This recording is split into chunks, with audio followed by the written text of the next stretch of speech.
I guess it's kind of good that the very, very beginning of this got deleted because I was in such a rage when I recorded it that I'm not sure how much I was cursing and how angry I was. But the whole thing started off with the question of, how are you? And I just lost it. I don't generally lose it like that on my husband or in people in people in general, but between outsiders and their influences and people trying to compromise his safety. I think that's the biggest thing, is that I am so worried about him and his safety that when somebody on the outside suggests marijuana or him leaving to go to Vermont for a couple of weeks or an overnight to Vermont or whatever it is, I just get upset. And then I feel like there's a little bit of like, I don't think it's paranoia, because I think I'm entitled to have fear. My husband's very precious to me. But I do think that when people delete text messages or when people, they call at 3, 4 in the morning, I find it suspicious. Anyway, I'm glad that the beginning of this podcast got deleted, and I'm glad that you're listening so that you could hear the second part. All right, so this one is called How Are You? And I hope you enjoy it. Thank you. So today's episode is called How Are You? How are you? How the fuck are you? How am I? I'm not happy.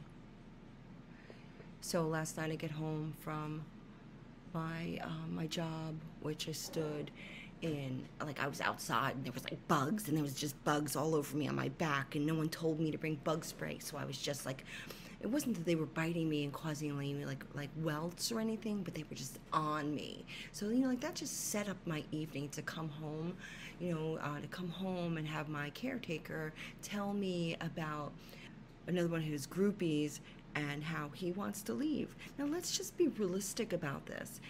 In order for him to go anywhere, the person he's visiting has to be trained in medicine and the food and the rituals, so that his care is consistent, so that he can be productive. That is what we focus on. We focus on productivity. And instead, it was lies. I don't know if it was lies from her, my caretaker, or if it was lies from my husband, but either way, the manipulation of me is not fair. I am trying to keep this together, and I am not being appreciated through manipulation, and that makes me angry. And you know what? So I had this meltdown, and I hit the door with my fists like 4 or 5 times, and then I went into the kitchen and I made some coffee, and I said, you know what? I'm going to go take a medicine. I'm going to take a medicine to calm me down, because that is what people do, is that they take fucking medicine. And I'm not playing tennis tonight, and I am off from work today, and I am just going to boil all goddamn day long. So maybe we'll go to the movies and see something. But back to the groupie. I said, you know what? Last night I said, this is it. She's blocked. She is blocked, so that I don't have to hear her name anymore. I don't want to hear her name, because her name causes me aggravation in a time frame that I don't need that. Does that make sense? Does that make sense to you? Listen to me. It has to make sense, because I am the sole provider. I take care of the medicine. I take care of the jobs. I manage the caretaker. This is what I do. And she's got 32 hours a week. 32 hours a week. I don't know how many hours are in an actual week. I could do the math while we're doing this. But she is here 32 hours a week, and then I take care of him the rest of the time. And it's starting to wear on me. And I can manage that because I have tennis and I have my mom.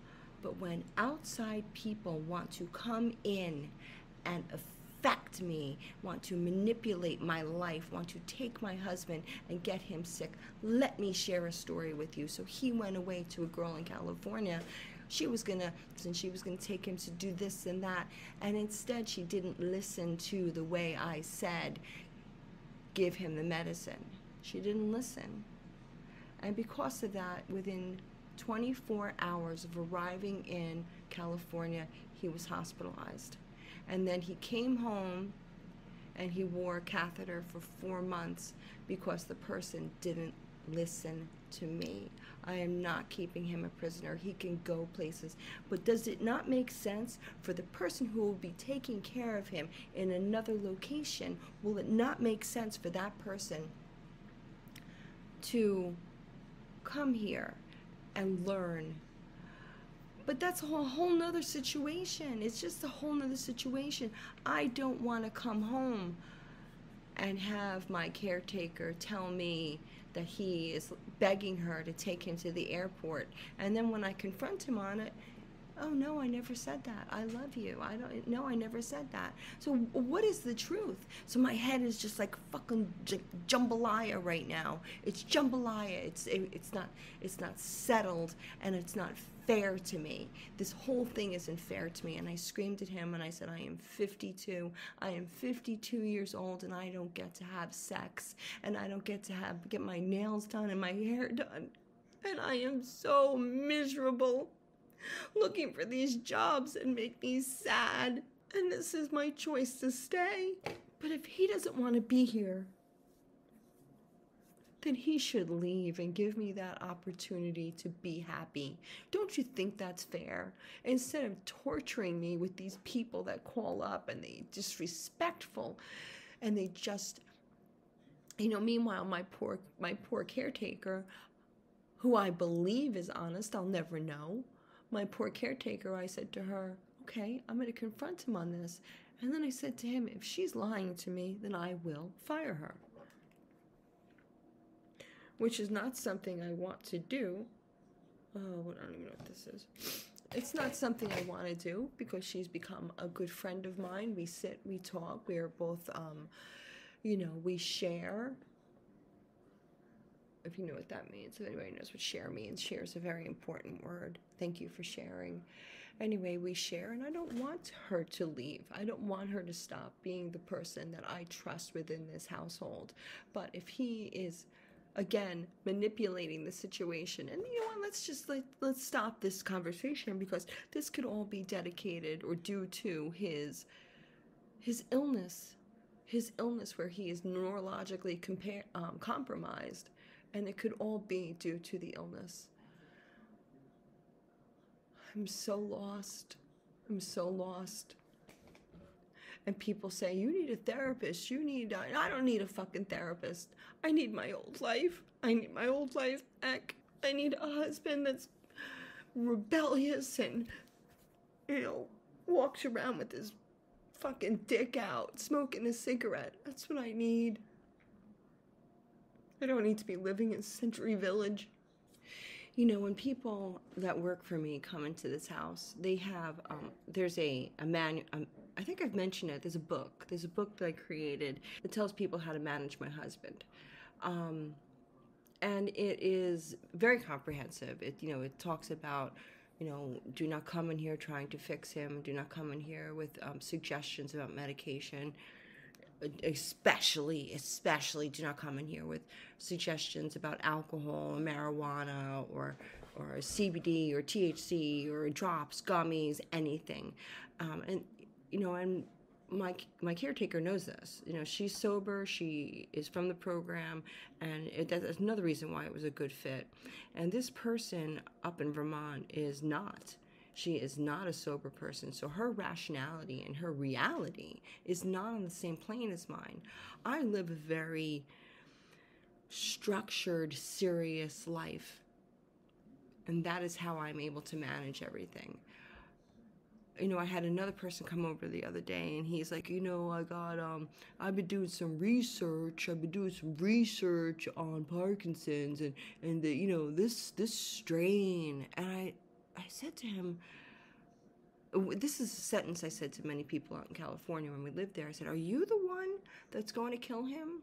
I said, are you the one that's going to be smoking pot and then take him out on a trip?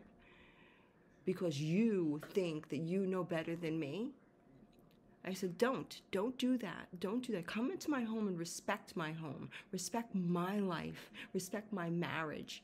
I said, don't give my husband drugs or give him the suggestion of drugs. And that is one of my fears about this person up in Vermont, is that she does not care about me. She does not care about my marriage. She is so fucking self-involved and narcissistic that she does not care about my marriage. And I am approaching a 10-year milestone of keeping this man alive. And you know what? Maybe he should have been dead. Maybe some fucking like lighting system on a stage should have fallen down on his head and killed him, and that would have been his dream. But unfortunately, we are living in Florida with a caretaker that I love and a husband that I love, and I just want to be happy. I want to be happy. That's all. Bye.